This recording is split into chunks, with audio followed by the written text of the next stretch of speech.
can't imagine anything gayer than two men in a car. Drive alone or with a woman. I can't imagine anything more exhausting than having to uphold this constant masculine, straight, ideal view of yourself where you can't even ride in a car with another man because that makes you gay. It just sounds exhausting. Don't bother. Like, no one thinks you're gay for riding in a car. No one thinks you're straight for not riding in that car. Grow up.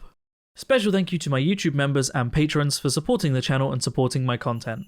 How's it going, everybody, and welcome back to another subreddit video. Today we're going to be returning to r/insane people Facebook, the land of insane people, and mostly coming from Facebook, but not exclusively. Everyone give a big warm welcome to Leo, who is back from work experience now. However, he's not sat next to me right now. He is in bed because he's gotten sick. One of his co-workers got him sick on his last day, so lucky Leo.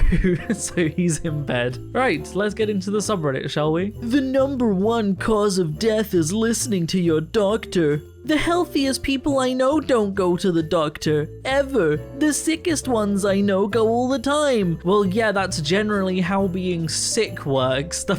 Like, I don't know how they don't see the rationale there of, yes, if someone is really sick all the time, they're going to be going to the doctor more than someone who isn't sick. If someone isn't sick, they have no reason to go to the doctor, but the doctor isn't causing the sickness. It's like saying that seatbelts cause car crashes because most people in car crashes are wearing seatbelts. Like, no, it's just that most people in cars are wearing seatbelts. Just people are dumb. People are stupid.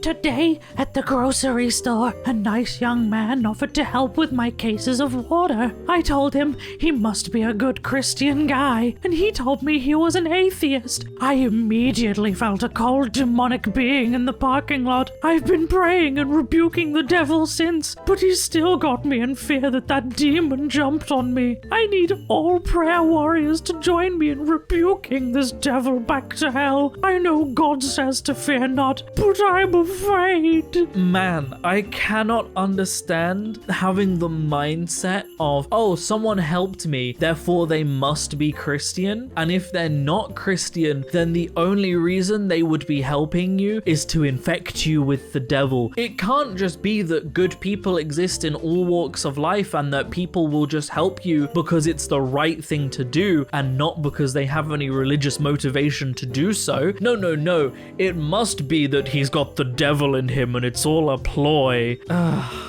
Like, this is an exclusively Abrahamic view. You never see this kind of view outside of Abrahamic religions. Like,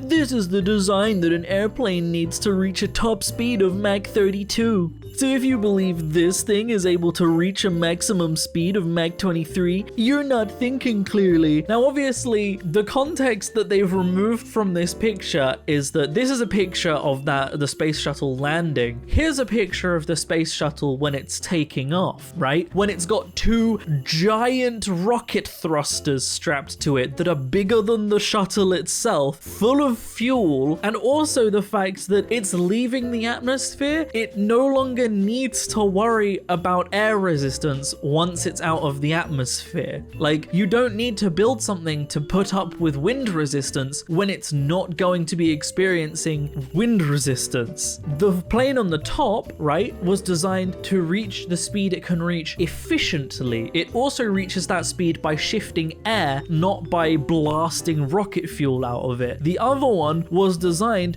to just blast rocket fuel. And let's point out, with enough energy, anything can reach Mach 23. That's just how energy works. You could, with enough propulsion, make a rock reach Mach 23. It's not the shape that matters, it's the amount of energy and propulsion that it has, which is the basis that shuttles go by. Context is important. This is me, 9/2/20 21. Day 30 of 38 in the ICU on the vent for the third time. Not particularly ill from COVID. It was a miracle I survived the deadly protocols, but I went to the ER with an O2 sat of 67%. Not particularly ill. 67% he says, and says that he was not particularly ill from COVID. Let's just look up what a dangerous oxygen level is for a second. So a dangerous oxygen level in your blood and is recommended you go to the hospital by the NHS if you record your oxygen below this level consistently is 92%. This man was nearly 30% below that. This man was in permanent brain damage territory from his oxygen being so low, and he's saying he was not particularly ill. His brain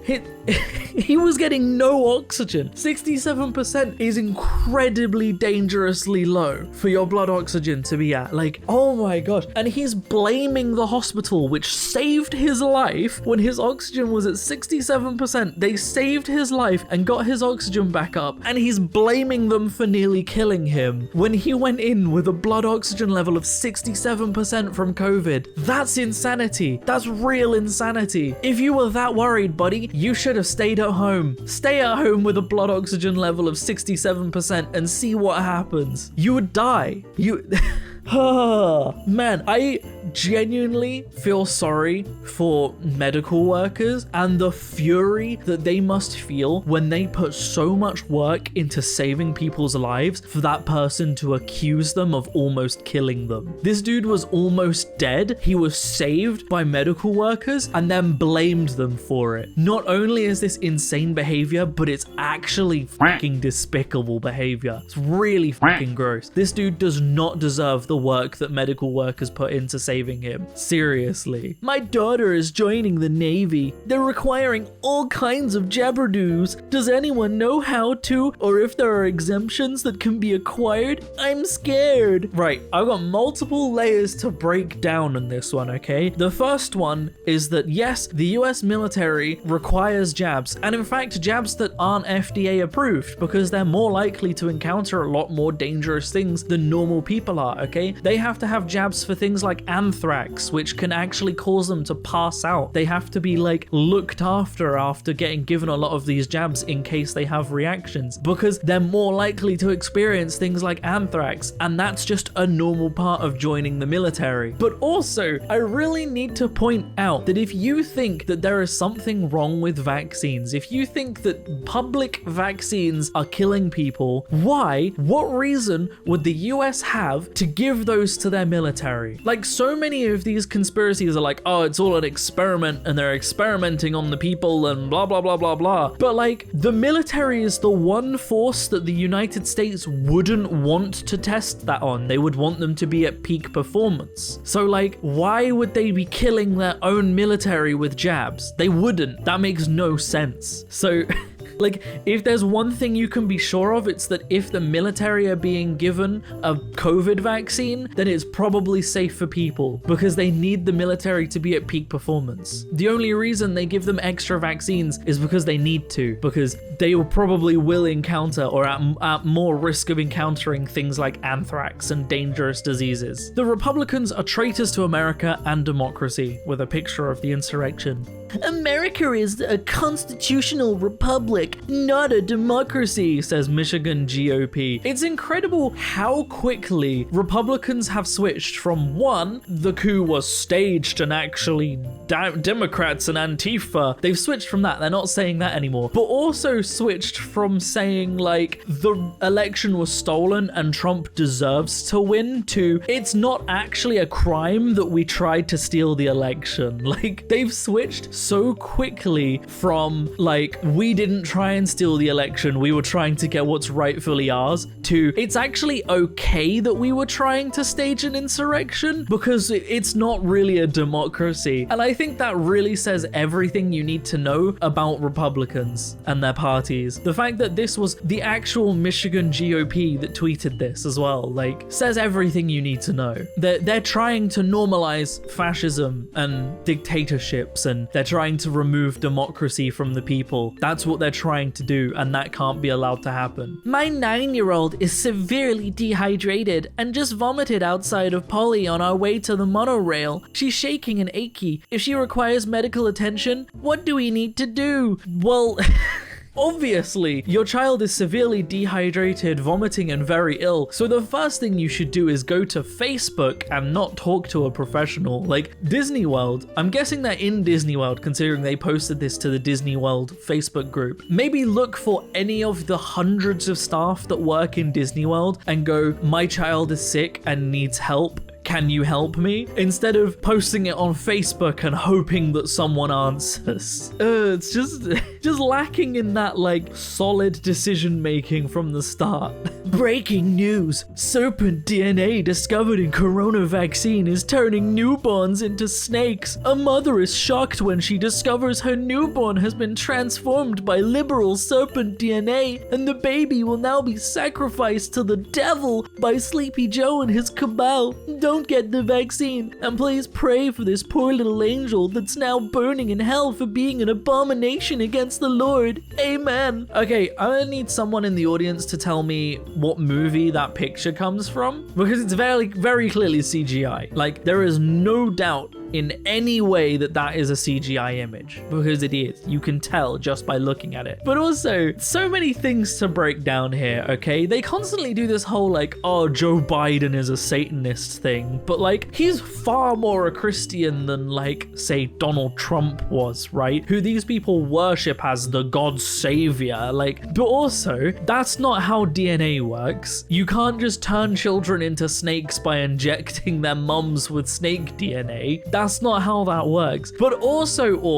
what kind of God do you worship if a child is burning in hell because of something that their parents did, okay? If their parent got a vaccine and that changed their child, and the child is now burning in hell, your God is a shit God. Your God, who is all-powerful, all-knowing, okay, knows what was done to this baby, knows who this baby is and what this baby is, still sends it to hell? Your God's kind of shit. Oh wait, that's got nothing to do with this God. It's a made-up conspiracy by humans that don't know how anything works. Surprise, that's always the case. If God is real and this actually happened, the child wouldn't be in hell because no God would let that happen. Plain and simple. And the final post. In PA, our governor has gotten not just free lunches for all public school students, but breakfasts as well. I'm not opposed to helping the students that need it, but I see this as grooming our youth to rely on the government for life needs instead of working for them. Hitler succeeded by using this method. Unfortunately, students aren't learning that history. It is true actually that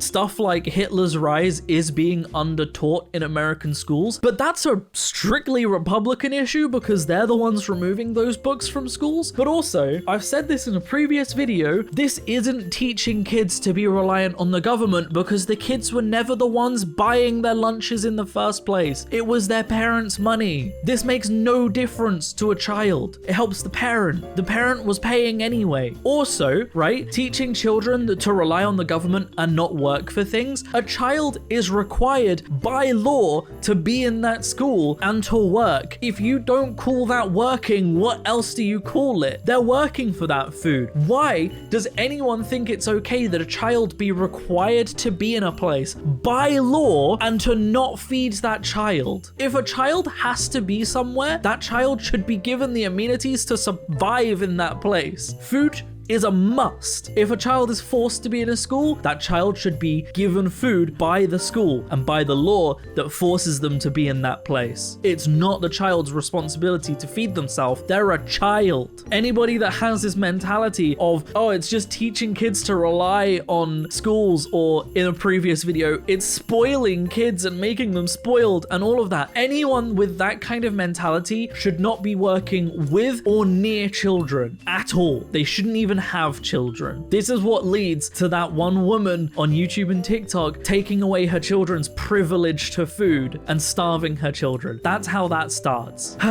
And that's where I'm going to end the video, everybody. I hope you have enjoyed. Oh boy, if you would like to support me in making more videos like this, then I have a Patreon in the description down below, or equally you can click on that join button on the channel to support me. Give me those handouts, spoil me, make me rely on you guys. I don't care. But it does genuinely help a lot more than you guys realize. So genuinely, thanks to everyone that does. And a big special thank you to all of the people that do support me. All of you are incredible, wonderful people. Your names are on screen right now, and it helps genuinely so much. So thank you to everyone that does. Other than that, thank you so much for watching, everybody. I hope you have enjoyed. And as always, I will see you in the next video.